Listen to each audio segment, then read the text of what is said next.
Dengan resmi kegiatan workshop implementasi kurikulum merdeka dan perencanaan berbasis data rapor pendidikan untuk gugus 1 SDI Pesisir Pakis, SDI Pesisir Bokong, SDI Pesisir Kiori dan SDI Negeri Bejasara dengan resmi.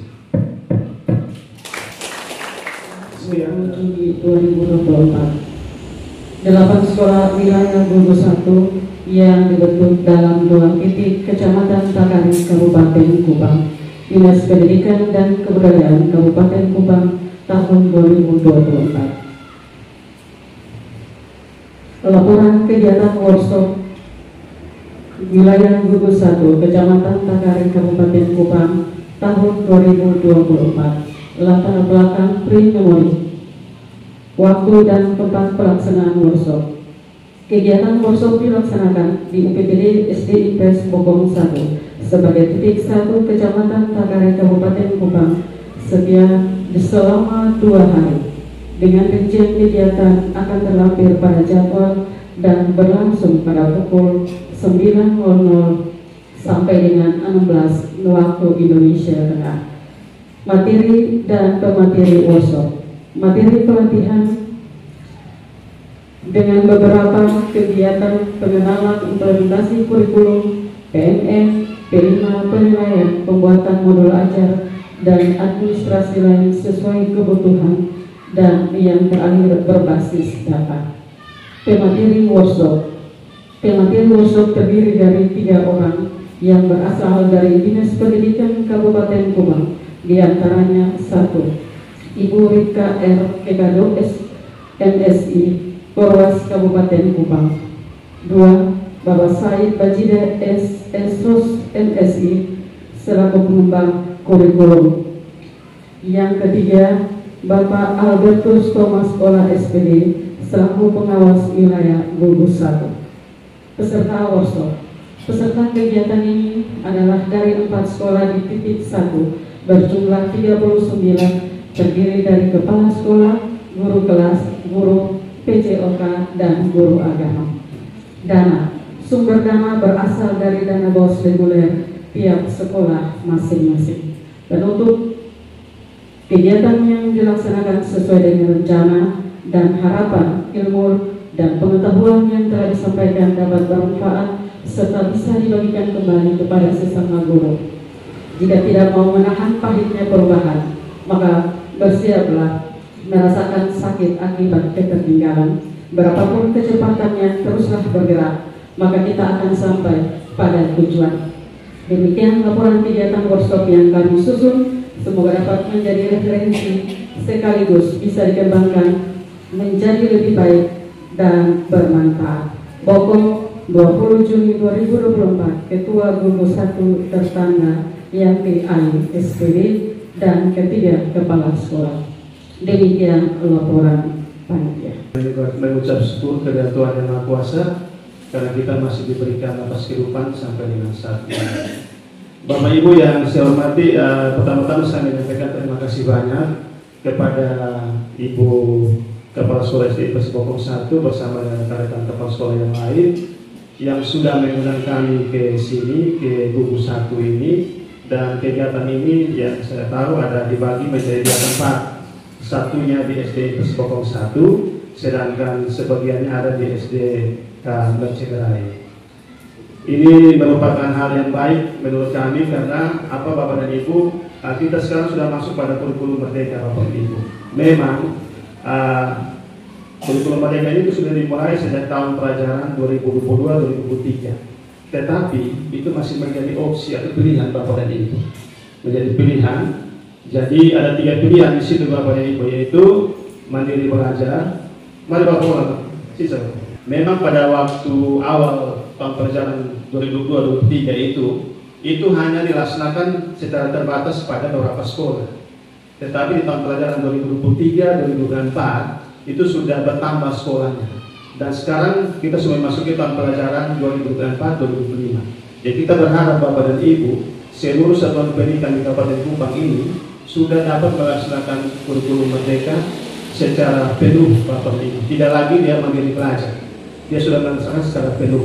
Akan tetapi Bapak dan Ibu, memang Kementerian masih memberikan pilihan juga kepada kita Bapak dan Ibu. Walaupun misalnya kita masih belum siap, kita masih dapat melaksanakan mandiri belajar, begitu Bapak Ibu. Dan direncanakan pada tahun pelajaran 2025-2026 nanti sudah tidak ada lagi yang melaksanakan kurikulum K13. Seluruh sekolah sudah secara penuhnya melaksanakan kurikulum merdeka. Bapak dan Ibu yang saya hormati, terkait dengan kurikulum merdeka sebenarnya esensinya hampir sama dengan kurikulum 2013, substansinya masih hampir sama Bapak Ibu. Hanya dikemas dalam kegiatan yang berbeda. Contoh misalnya, kalau kegiatan yang lalu berkaitan dengan karakter itu dikemas dalam kegiatan proyek P5 Bapak dan Ibu. Jadi itu dibuat dalam kegiatan di di dalam kelas maupun di luar kelas. Jadi itu perbedaan di situ. Kemudian Bapak dan Ibu, pemerintah juga menyediakan platform Merdeka Mengajar. Itu sebagai tools atau alat untuk Bapak dan Ibu belajar. Kemudian Bapak dan Ibu berkarya dan juga Bapak dan Ibu dapat berbagi dengan teman-teman atau sekolah lain pada PNN. Jadi itu tujuan pemerintah Bapak dan Ibu. Memang kalau kita ke belakang masih kurikulum KTSP maupun kurikulum 2013 Bapak dan Ibu, biasanya Bapak dan Ibu menunggu undangan untuk kita lakukan pelatihan di hotel atau pelatihan dalam gedung Bapak dan Ibu. Tetapi dengan adanya PNN ini Bapak dan Ibu diharapkan Bapak dan Ibu dapat belajarnya mandiri. Pemerintah sudah menyediakan sarana itu Bapak dan Ibu. Itu biaya cukup besar yang dikeluarkan oleh pemerintah untuk membantu Bapak dan Ibu. Kemudian baru-baru ini juga sudah dirilis satu program namanya Awan Penggerak, kalau tidak salah. Awan Penggerak itu Bapak dan Ibu bagi teman-teman atau sekolah-sekolah yang pada wilayah blank spot, dia bisa mengakses PNN di sana Bapak dan Ibu. Sistemnya nanti dia nanti semacam sinkron datanya dulu pada wilayah atau tempat yang ada internet, kemudian dibawa ke lokasi sehingga dia bisa akses PNN-nya, bisa akses komunitas belajar, bisa akses webinar dan lain sebagainya Bapak dan Ibu. Yaitu sangat bagus, sangat membantu teman-teman yang ada di wilayah yang agak sulit jaringan internet ya Bapak dan Ibu. Kemudian Bapak dan Ibu, di kurikulum merdeka juga pemerintah juga menyediakan buku elektronik Bapak dan Ibu. Ada buku elektronik yang sudah disediakan sehingga sekolah tidak perlu lagi mengadakan buku terlalu banyak. Memang kalau buku elektronik berarti mau tidak mau teman-teman guru harus punya komputer atau laptop sehingga dia dapat menyimpan dokumen berkaitan buku-buku tadi, sehingga ketika dia mau lakukan pembelajaran dia tinggal download saja buku gurunya ataupun buku siswa, dia simpan di perangkatnya, kemudian dia langsung akses lewat atau dia langsung pembelajaran menggunakan media LCD Bapak dan Ibu, sehingga lebih menghemat biaya sebenarnya, dan juga sekolah juga tidak perlu biaya yang banyak. Kemudian Bapak dan Ibu, dalam rangka untuk peningkatan mutu maupun peningkatan literasi, kemudian digitalisasi juga Bapak dan Ibu, pemerintah juga membantu kita, membantu satuan pendidikan melalui namanya pos kinerja Bapak dan Ibu. Pos kinerja itu dari atas ada 3, yaitu pos kinerja untuk prestasi, di mana pada sekolah nanti ada siswa yang berprestasi yang mendapatkan juara selama 3 tahun berturut-turut akan intervensi dengan anggaran Bapak dan Ibu. Kemudian pos kinerja untuk sekolah penggerak. Kalau sekolah penggerak di Kabupaten Kupang ini kita SD hanya 1 saja Bapak Ibu. Ada di kecamatan di Kupang Barat sana. Kali lalu itu saya lihat ada 9 sekolah itu, kapal sekolah tidak mau ikut seleksi itu. Artinya hanya ada 1 sekolah saja yang di Kupang Barat, dia yang lolos dan dia memperoleh pos kinerja Bapak dan Ibu. Kemudian ada namanya pos kinerja berkemajuan terbaik. Kebetulan Bapak Ola di Kecamatan Takari sebentar akan saya sampaikan, ada sejumlah sekolah yang memperoleh pos kinerja berkemajuan terbaik. Nanti sebentar akan saya sampaikan dalam materi saya. Kemudian Bapak dan Ibu, saya mau sampaikan juga, saya selaku pengembang kurikulum Bapak dan Ibu. Bapak dan Ibu guru menjadi ujung tombak di lapangan Bapak dan Ibu. Jadi kita harus selalu mengasah kemampuan kita. Jangan kita berpikir kita sudah misalnya berijazah sarjana pendidikan atau SPDTR, kemudian kita seperti itu. Tidak Bapak, kita harus tetap kita mengupdate, kita punya pengetahuan. Kemudian dengan kondisi global yang sekarang kemajuan teknologi yang begitu luar biasa Bapak dan Ibu dituntut untuk bisa harus lebih maju dan juga lebih pintar dari para siswa Bapak dan Ibu. Jangan sampai terbalik, siswa lebih pintar dari teman-teman guru Bapak dan Ibu. Jadi ini Bapak dan Ibu sudah mengasah kemampuan kita. Kemudian Bapak dan Ibu, dari data yang saya lihat di Kabupaten Kupang ini memang menurut saya ini kita punya guru ini ada terbagi dalam beberapa kategori. Ada guru yang guru milenial, guru yang masih usia masih muda. Kemudian guru ada agak setengah tua Bapak dan Ibu. Kemudian ada guru yang sudah dekat pensiun. Nah ini ibu saya coba coba lihat datanya. Memang yang usia 50-an tahun ke atas itu Bapak Ibu yang dengan dekat pensiun itu jumlahnya lebih banyak daripada jumlah guru milenial Bapak dan Ibu.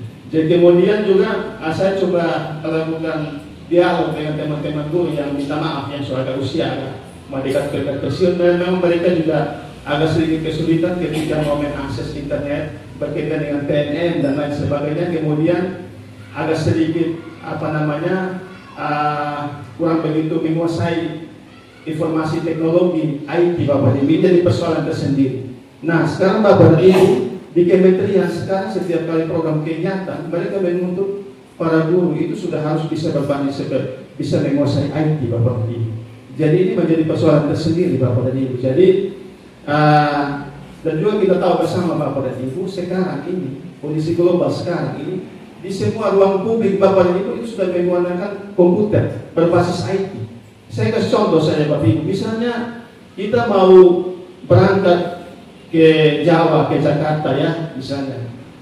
Kalau kita menguasai IT Bapak dan Ibu, komputerisasi, kita tidak perlu antri untuk di lapor check-in misalnya. Kita berhadapan dengan sebuah komputer di situ, mesin komputer, kita masukkan kita pun kode kode pesanan tiket, kemudian kita input saja di sana, kemudian keluar boarding pass. Itu kan memudahkan kita. Kemudian setelah kita sampai di ruang tunggu di bandara, tiba-tiba kita haus Bapak dan Ibu. Sudah ada mesin komputer di situ yang sudah menyediakan minuman. Ada Fanta, Coca-Cola, Sprite. Kalau mungkin Bapak dan Ibu mau keluar sana, kita bicara di Fanta, ini minuman segala macam di luar, tidak bisa keluar lagi. Kita langsung berhadapan dengan mesin komputer di situ, tek keluar Coca-Cola keluar. Kalau kita sudah menguasai komputer Bapak dan Ibu, kita akan kesulitan. Ini di ruang publik sekarang sudah seperti itu, di mana-mana Bapak Ibu. Jadi mau tidak mau, suka tidak suka, Bapak dan Ibu dituntut harus menguasai IT Bapak Ibu. Sehingga Bapak Ibu dapat penetrasi kepada siswa. Nah sekarang kita siswa sekarang Bapak Ibu sekarang mereka itu lebih cepat tangkap daripada kita yang sudah usia lanjut di Bapak Ibu. Betul besoalnya Bapak Ibu. Betul toh. Nah, jadi ini kita dituntut sekarang Bapak Ibu di semua informasi ada di kita pun tangan sini Bapak Ibu. Bagaimana kita mengelola informasi yang ada di kita pun HP ini Bapak Ibu. Nah, akan tetapi saya lihat juga kadang-kadang kita juga mungkin kalau ketika buka webinar atau karena kita pemalas kita buka habis kemudian kita suatu saat kestampu kita video kita berjalan kali pasien yang webinar. Kadang-kadang seperti itu Bapak Ibu. Jadi pada sebenarnya itu sangat membantu kita Bapak Ibu.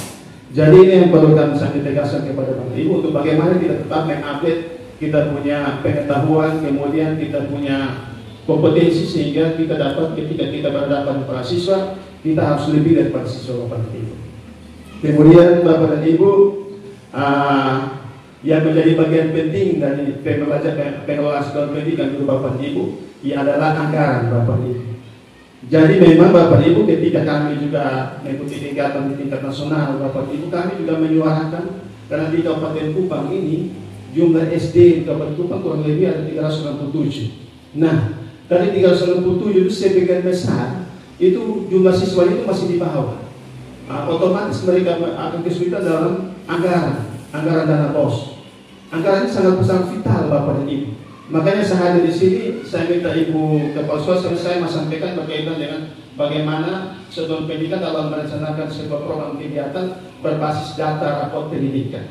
Jadi dengan dana yang seminimal mungkin kita dapat melakukan pembelajaran, kemudian semua kebutuhan siswa yang ada di sekolah pendidikan dapat terpenuhi Bapak Ibu. Jadi saya sangat berterima kasih. Jadi itu Bapak dan Ibu. Jadi kami sering menyuarakan supaya bagaimana satuan pendidikan dapat dibantu. Memang Bapak Ibu sudah bantu dengan pos kinerja. Kami berharap dari lalu waktu kegiatan kami di Denpasar saya mengusulkan kalau dapat kami yang Kabupaten Kupang termasuk daerah 3D Bapak dan Ibu. Kalau dapat itu bos afirmasi tetap pasti ada. Tahun 2020 itu masih dapat bos afirmasi Bapak dan Ibu, tetapi setelah itu sudah dihapus. Sekarang mereka mau berbasis kinerja.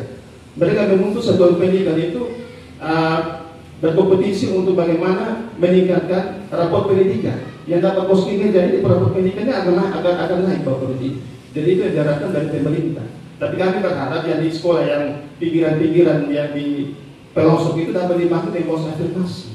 Kemudian juga seperti sekolah-sekolah santap tuh Bapak Ibu, mereka itu juga sangat kesulitan. Karena apa juga saya melihat juga bahwa partisipasi orang tua sekarang juga sangat rendah, nyaris tidak ada Bapak Ibu. Ketika satuan pendidikan kumpul dengan komite sekolah dan menyampaikan kekurangan kebutuhan sekolah dengan minta bantuan, mungkin ada kontribusi uang komite dan lain sebagainya, itu sangat-sangat susah Bapak Ibu bisa lihat. Dan kadang-kadang juga punya pemahaman, orang tua punya pemahaman bahwa sekolah sudah dapat dana bos, tidak perlu dibantu lagi dengan partisipasi orang tua.